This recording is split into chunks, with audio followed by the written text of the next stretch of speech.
Why is Syracuse, New York such a haven for legendary writers?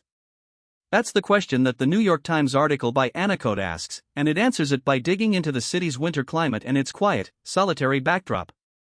In the shadow of shuttered factories, the city's long cold seasons create a kind of vacuum.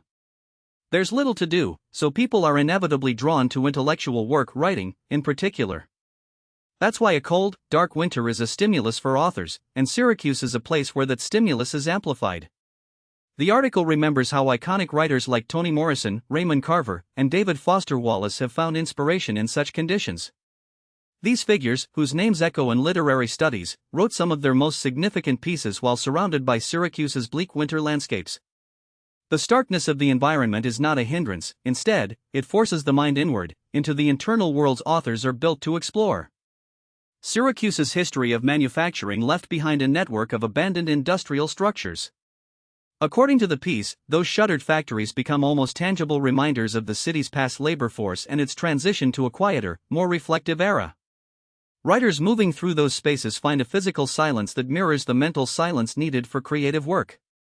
In a city where winter is long and the daybreak scarce, the conditions become almost ritualistic, they become part of the life of a writer.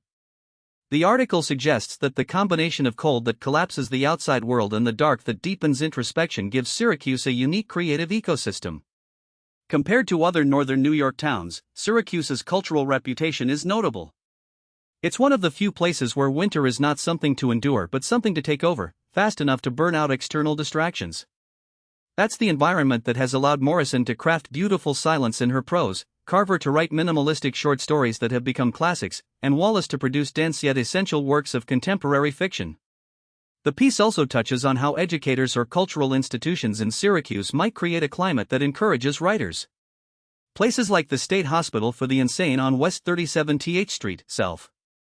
But beyond that, the city's own geography offers readers a chance to walk the road that intersects the city's northern suburbs and soak up the silence that winter brings.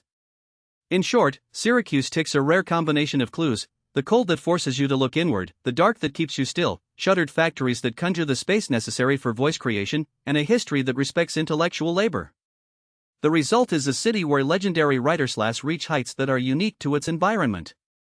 That's the answer the New York Times has offered, and it reminds us that sometimes the best writing happens not in the roaring bustle of a metropolis, but in the quiet calm of a city that has weathered hard times and presses its creators toward that quiet floor. And that's our sign-off. Thanks for listening.